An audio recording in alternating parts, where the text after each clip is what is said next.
Right, I'm going to do another quick video on just rubbing down these walls. As you can see,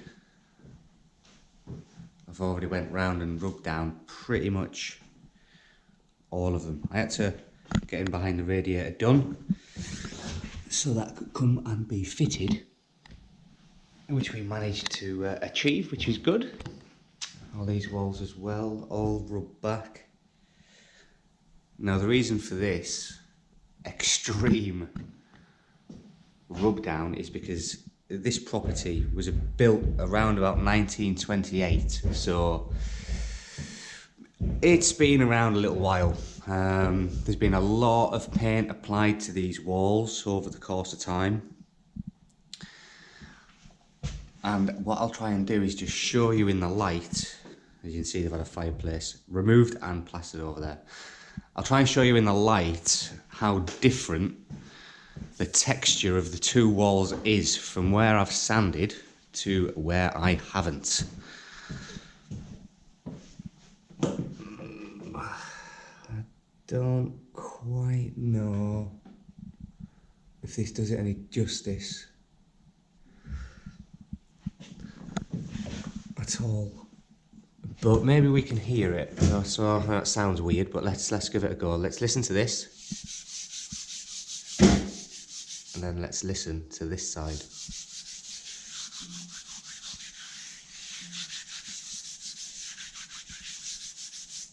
I don't know if that'll come out. We'll soon find out when I play it back.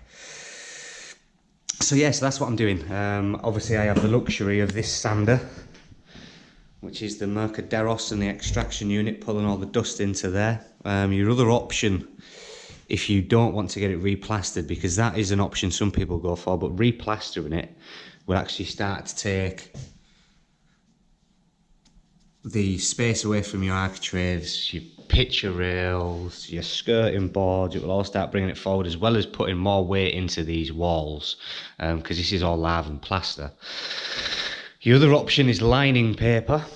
I would have spent, by the time I've finished sanding that down, I would have spent the best part of 2 days solidly sanding these walls back to where they need to be now.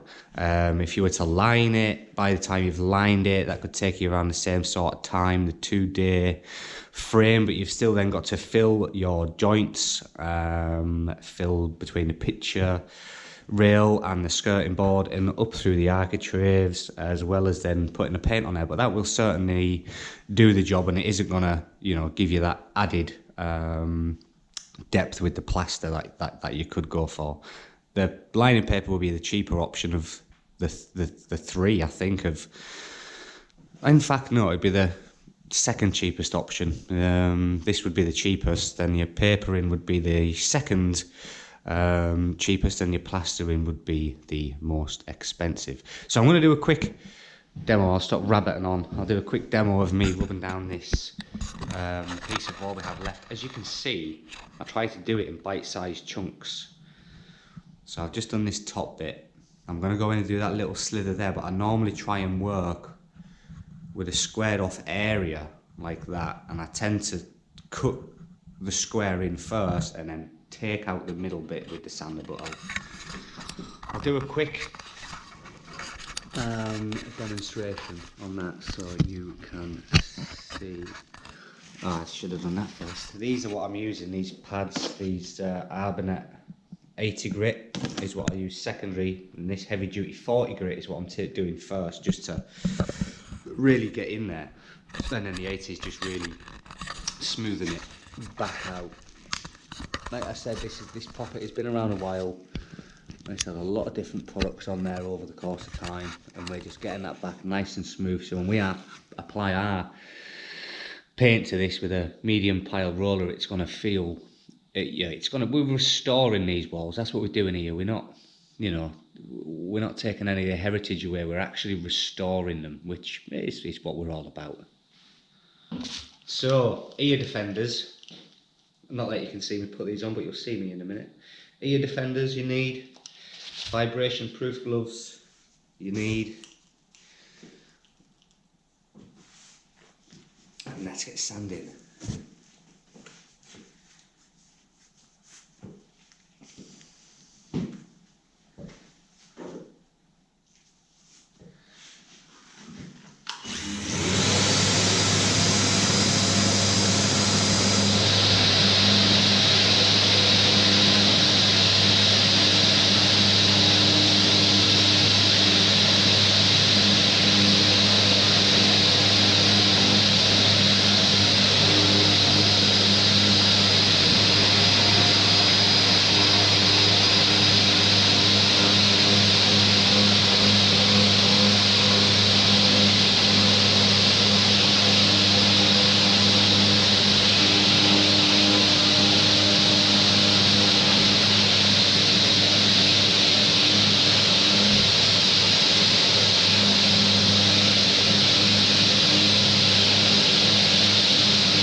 That's all we want to be taking out with that 40 grit. We don't want to be going too much deeper than that.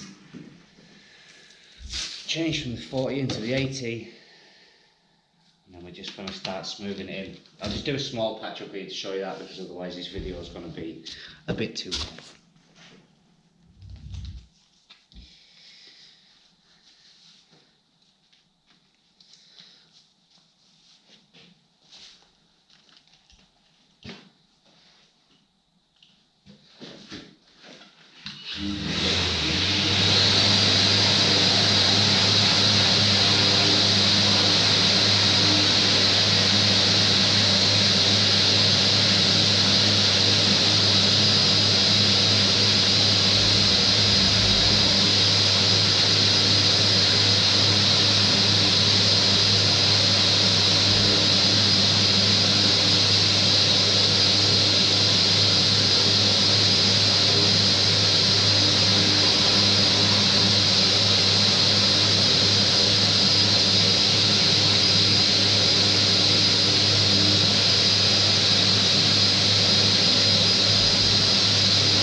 Stop it there.